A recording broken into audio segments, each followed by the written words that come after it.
Quiero renunciar expresamente a toda pretensión de originalidad para cerrar esta requisitoria. La justicia que tenemos y la que nos falta. Señores jueces, nunca más.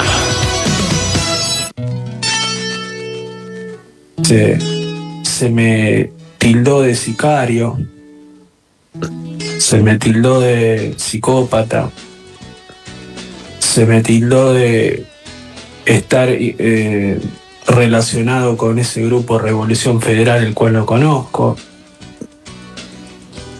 Y demás improperios, como si fuera un operativo Lavandina a la opuesta, o más bien dicho, un operativo petróleo, ¿no? Tratar de ensuciar o injuriar sin pruebas, o que yo recibí dinero, y no tener en cuenta una motivación personal más que un interés, digamos, y ponerme a la altura de personas que cometerían un delito de tal gravedad por intereses y no por valores, me parece desestimarme o realmente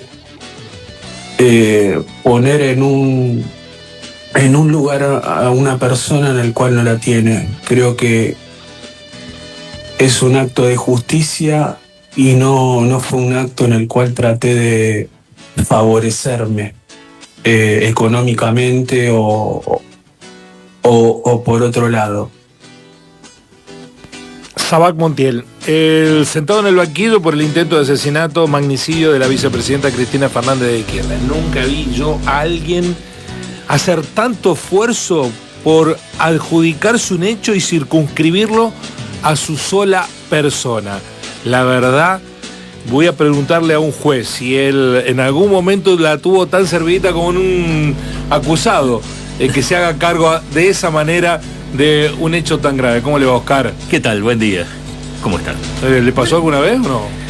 Digamos que alguna vez alguno declaró de esa manera, sí, pero nunca con tanta sospecha de estar encubriendo o disfrazando la realidad como en este caso concreto. Una cosa es que confiesen. Confesar, sí. Pueden hacerlo. Muchas veces incluso se confiesa para conseguir un juicio abreviado, una pena menor. ¿Esta declaración a usted? Nada, es directamente el recitado de una pieza guionada. Es una pieza guionada. No me cabe de eso absolutamente ninguna duda. Una pieza guionada incluso que ha tenido un correlato con todo lo que fueron las etapas investigativas, todas las omisiones, todos los encubrimientos, todas las, digamos, los disfraces donde se intentó por lo menos bajarle el impacto que tuvo el hecho más grave desde la reinstauración de la democracia, como atentado contra el sistema, y por otro lado ratificando de alguna manera el hecho de que este sujeto que se hace cargo por sí solo y desvincula incluso a quienes son sus otros acusados y juzgados en simultáneo con él, como Brenda Uliarte y Carrizo, de la forma en que estaban involucradas, haciendo una manifestación, digamos, que casi se puede decir atada con un moño, porque no ha dejado flanco sin desarrollar y sin plantear una ratificación de todo lo que el sistema político encubridor y judicial encubridor venía haciendo hasta ahora. ¿Y cree que eso podrá desentrañarse, desmadejarse en el proceso judicial? Digamos que este proceso judicial puede brindar algún tipo de alternativa. Es un dato interesante dentro de lo que es el juicio, es que han sido citados 277 testigos. Si todos van a declarar, es posible que aparezcan contradicciones, que aparezca algún careo, que por allí alguien cuente algo que permita abrir el juego hacia otro tipo de responsabilidades. Aparte, hay un par de expedientes que están durmiendo más el despacho de Puchetti, que todavía no han sido lo suficientemente desarrollados como para generar imputaciones que lleven a la elevación a juicio, principalmente lo que tiene que ver con Milman, con quien era la mano derecha de Patricia Bullrich y que fue frisado desde aquel momento, y algunas otras cuestiones que parecieran secundarias, pero que podrían llegar, si existe voluntad de esclarecerlo y realmente se llevan adelante las acciones que uno podría creer que están en manos de los jueces hacerlo, se podría llegar a algo más. Pero digamos que los incidentes que se fueron generando a lo largo de la investigación, que ya fue elevada a juicio, hacen de que uno realmente no pueda tener ningún tipo de esperanza en que eso ocurra, principalmente cuando se ha visto que cada vez que se involucró a alguien, principalmente dentro de las estructuras políticas de esos grupos minúsculos de la derecha violenta, dentro de lo que fue la cuestión de Milman con sus secretarias y demás, e incluso arrancando desde un dato trascendente que también se oculta o se lo trata de minimizar, que fue el hecho de que cuando se le secuestra el teléfono a Sabac Montiel, al día siguiente del intento de magnicidio, misteriosamente quien lo estaba manipulando inconscientemente lo borró. Eso realmente es una muestra evidente de que había cuestiones que estaban absolutamente armadas de antemano para generar este tipo de situaciones. De la misma manera, cuando se fueron a secuestrar teléfonos, por ejemplo, de Milman y las secretarias, se dispusieron muchísimo tiempo después, se le pidió la entrega, cuando lo entregaron estaban todos borrados, y se llegó incluso al absurdo, al hecho estúpido que ni siquiera se llevó más adelante, de que Milman entregó un teléfono que no estaba ni siquiera a la venta en el momento en que ocurrieron los hechos.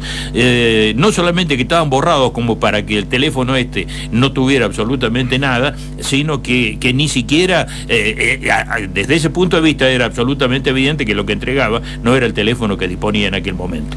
Bueno, todas esas cuestiones lo llevan a uno a pensar que seriamente este tipo de juicio tiene bastante, digamos, de fantochada tendiente a cerrar el capítulo. Incluso me quedan mis serias dudas de cómo puede llegar a terminar. Está previsto que el juicio dure un año. ¿Teme que haya absolución ahí? Sí, o penas menores. Hay un artículo que es el que van a hacer valer. Es decir, digo guionado, no me cabe ninguna duda de que esta declaración está guionada. Pero van a tener que ventilarse dos cuestiones. Una que yo creo que está lo suficientemente clara como para que este tema no vaya mucho más adelante, que es la imputabilidad del autor material. Están las pericias hechas, dicen que es imputable, que pudo al momento del hecho dirigir sus acciones y comprender la criminalidad del acto. No obstante, están llamados a declarar los peritos que hicieron esa pericia, y habrá que ver qué resulta de lo que allí se le interrogue. Pero hay un detalle que es muy importante, y que me parece que no está todavía lo suficientemente desarrollado como para ver por dónde puede pasar la estrategia defensiva del acusado. Y pasa por lo que está establecido, es decir, la acusación viene por el artículo 80, es homicidio calificado por haber sido realizado con alevosía y con el concurso premeditado de dos o más personas. Hay que ver si estas calificaciones se mantienen. Estas calificaciones se mantienen, lo que está previsto en la consumal de prisión perpetua. El delito tentado tiene que es que la mitad del máximo, un tercio del mínimo. Pero, y si la pena fuera perpetua, como en este caso, la pena de prisión será de 10 a 15 años. Esa sería la pena que le correspondería en caso de terminar con todos los elementos probados y siendo declarado autorresponsable de homicidio en grado de tentativa por ensañamiento o con el concurso premeditado de dos o más personas. Los dos, o aunque sea uno solo de ellos, la pena sería esa. Pero hay el artículo 44, que es precisamente el artículo de tentativa, el último párrafo que dice: si el delito fuera imposible, la pena se disminuirá en la mitad, o sea, quedaría con una pena de 5 a 7 años y medio, o eximirse de ella según el grado de peligrosidad revelada por el delincuente. No me cabe ninguna duda de que este es el artículo que van a hacer jugar. El delito imposible. ¿Por qué? Porque cuando gatilló no existía ninguna posibilidad de riesgo de vida para la vicepresidenta, sencillamente porque no había bala en la recámara. Dice que gatilló una vez, eso lo declaró ayer, que no alcanzó a gatillar una segunda vez. Para gatillar esa segunda vez debería haber accionado la corredera de la pistola, no hizo en primera oportunidad, según él, porque era la primera vez que no tenía la tranquilidad suficiente como para ejecutar en ese contexto las maniobras que requería poner el arma en condiciones. El arma está demostrado que era apta para el disparo y que la munición también era apta, pero bueno, es decir, al no estar en la recámara, la vida de la vicepresidenta no corrió ningún tipo de peligro, e incluso fue reducido inmediatamente sin darle oportunidad a un intento efectivo de magnicidio, accionando la corredera y poniendo la bala en la recámara de la pistola. Desde este punto de vista, hasta podría ser declarado culpable y no imponérsele pena, o ponérsele una pena muy menor, que con el tiempo que ya va a llevar detenido, vamos a tener un detenido con más de 2 años y medio de prisión cuando termine este juicio. Este juicio se va a hacer únicamente los días miércoles de cada semana y tiene más o menos para 1 año previsto de desarrollo. Por lo tanto, todos los jueves podríamos tener alguna novedad que venga aportándose con esto.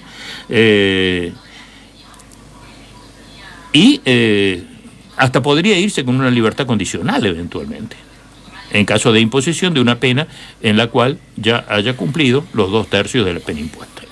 Si querés saber si algo molesta factores de poder, mirá el nivel de ocultamiento que hay en los medios que responden a esos factores de poder, ¿no? Uh-huh. Sí. Los medios hegemónicos, Clarín, La Nación, lo ocultan, lo invisibilizan.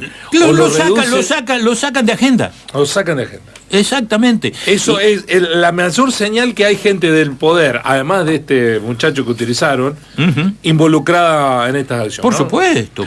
Hay cuestiones. Por supuesto, también financiando cosas en los famosos muebles que jamás.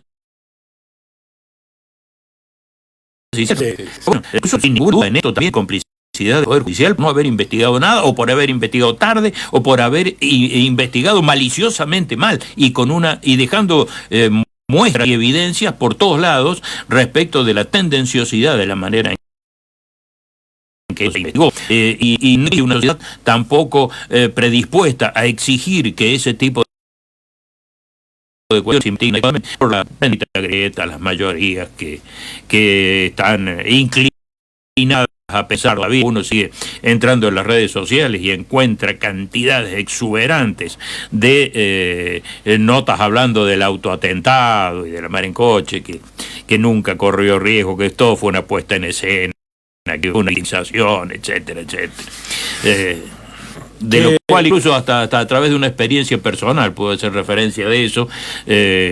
La noche que fue el atentado, estamos en una peña con otro grupo de ex jueces, abogados y demás, comiendo un asado, cuando uno encuentra la noticia, como a las 10 de la noche, 11 de la noche, del intento de magnicidio. Y bueno, algunos quedamos prácticamente en estado de shock por las dimensiones que tenía el hecho, y otros directamente se lo tomaban en joda, como decir, bueno, otra payasada más de la Cristina, tendiente a victimizarse, a ponerse como No sé, realmente esa cuestión de esas reacciones inmediatas, espontáneas de quienes se iban enterando, evidentemente que con esta influencia de medios que lo invisibilizan, lo modifican, tratan de dar su versión, construyen opinión, etcétera, tienen bastante que ver con esa predisposición para ver las cosas de esa manera, que ya estaba generada desde mucho antes. E incluso esta mañana, viendo uno de estos medios que vos citabas, Guillermo, recién, sobre 50 noticias de la primera plana no había ninguna. Mejor dicho, estoy equivocado. En este momento recuerdo que sí había una foto de primera, en la primera parte de arriba de la página web, en la cual decía, después de la declaración del acusado, en el caso Cristina Kirchner, vuelve otra vez Milman, que había sido retirado de la escena luego de las acusaciones de haber tenido conocimiento del hecho y haber sido raleado por Patricia Bullrich. La foto de Milman sentado en la cámara. Oscar, bueno, no, digamos, no es que no nos sorprenda, pero no nos hace más que alimentar la decepción generalizada que tenemos muchas veces con el Poder Judicial, ¿no? Que lamentablemente no va a fondo. Es un socio más de este sistema que nos vive oprimiendo, que nos vive teniendo en una democracia devaluada, en un sistema en el cual uno no termina de sorprenderse nunca, porque los nexos entre el poder económico, el poder político y el poder judicial están expuestos de manera obscena, como en este caso concreto, y en otros un poco más disimulados. Pero realmente otra de las cosas que me llamó poderosamente la atención de ese mismo medio esta mañana es que hablaba de el conato militar en Bolivia, diciendo de que existían dudas respecto a si fue un autogolpe pero en el título está, en el copete, si fue un autogolpe o si fue una maniobra desestabilizadora del ejército. Ayer escuchaba a un diputado español que tiene un apellido difícil en Argentina de no referenciar, que es apellido Rufián, pero un diputado progresista del País Vasco, y decía, describía el Poder Judicial en España exactamente igual que en Argentina. Él había presentado los datos de un funcionario que está sospechado, un funcionario del PP, de haber instigado un crimen político. Ese funcionario, eran datos objetivos, porque está denunciado y todo. Ese funcionario lo denunció ante el Poder Judicial por ese planteo que hizo público, Rufián, y un juez le hizo lugar a esa denuncia y ahora enfrenta un proceso judicial. Mientras que representantes después de ese hecho del Partido Popular y algunos miembros de la Guardia Civil amenazaron de muerte al hijo del diputado Rufián, hizo lo propio ante el Poder Judicial, denunció por esa amenaza de muerte al hijo y los jueces no le hicieron lugar. Bueno, es que precisamente algún día vamos a desarrollarlo con más detenimiento, a una situación que tiene que ver con la totalidad de los poderes judiciales del planeta. Miren, eso no me cabe absolutamente ninguna duda, que hay una doble vara. Hay una vara en la cual un sector del Poder Judicial o causa vinculada con el Poder Judicial en este entramado político y económico, que actúa como un paraguas protector del statu quo. En todas partes existe. Y existe otro poder judicial enorme, que es el que trata de mantener ciertos equilibrios en la vida de la sociedad y en las relaciones interpersonales. Son dos cosas diferentes. Y cuando vamos a hablar, yo creo que ya a esta altura del partido no deberíamos confundir una con otro, y sí sospechar muy seriamente de cada vez que está el poder político o económico involucrado en una situación de esta naturaleza, de que la justicia lisa y llanamente no existe. Lo dice Oscar Testa, ex magistrado provincial. Hasta el martes, Oscar. Hasta el próximo martes.